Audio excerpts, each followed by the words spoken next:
نو زم پکې باچا خان افر کړی ما 10,000 روپیو دا یو زوی ما ورته زه ګډور یم چې ما یې تپوس مه پوس نه کړو خو بس زه ولې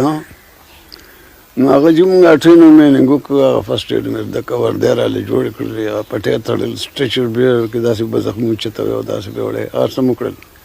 بیا پیرنګیانو پاسپورټونه نه راکول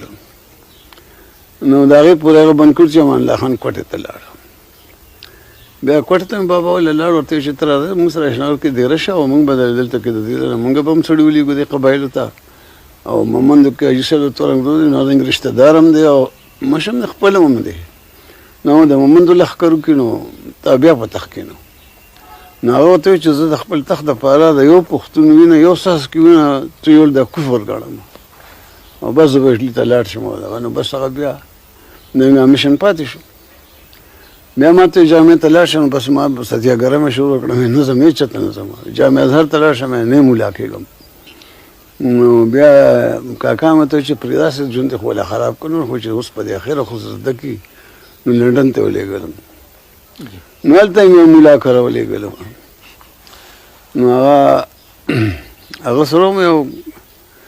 کال یو نیم ورسره وم خو هغه ماته څه خول مول نه خپل راته خول اولډ ټسټمنټ نیو ټسټمنټ نه خو ټول ما راته خو ما به عربی کې ورته یعقوب وي هغه به ته جیکب وي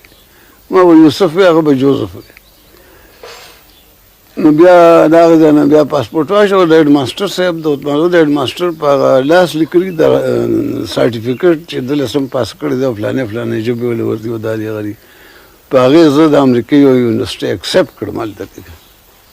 کیمیکل انجینرینګ په کلاس کې د ترو جوړولو چل زده کړه د هغه د بابا مې دا خیال چې دا ټول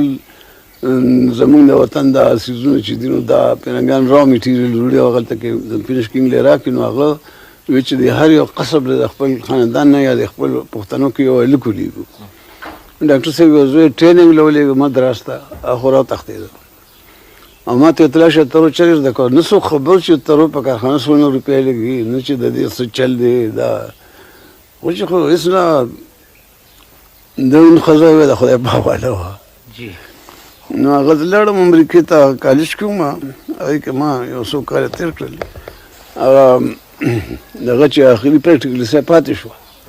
نو بیا ما دلته کې رنګ جایداد مې دا ضبط شو ټول روپۍ خلکو چې چا سره وي هغوی بس کېناستل پې هغوی خو چې زه لاړل ختم شو دوی موږ ټول خاندان هلکان ګیر شو خور مې یو سکول کې ګیره شو انګلینډ کې ډاکټر صاحب یې ویل په ډربشا کې سکول کې ګیره شو زه په اکسفورډ کې ګیر شو زه امریکا کې ګیر شم دا شانتې ټول مونږ در په در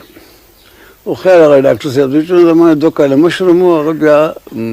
ام ام کړی و بیا بیرسټر شوم نو هغه څه کوشش مې وشو که مور یې پیرنګیا وه نو پیرنګیان هغه ته ښه دغه ورته یعنې خزل کو نه غراغ راورسید خو اته میاشتې هغلته کې ما د کور نه خط نه حساب نه هېڅ نو رالیږلي ډېر تکلیف کې مغه عمر تېر کړ خو د ما پرنسپل هغه زه د هغه کالج په هغه فوج کې نوکر کړم یونیورسټي کور ورته وایي که څه وایي ورته یونیورسټي کډټ کور نو هغه بیرس کې به اوسېدم هغه هلکانو سره کیفیټریا کې به مې ډوډۍ خوړه او جیب خرڅ به یې راله روپۍ مې پې راکولې د کاري نه به یې راکولې بیا چې زه رالم دلته نو مې واپس کړی ورته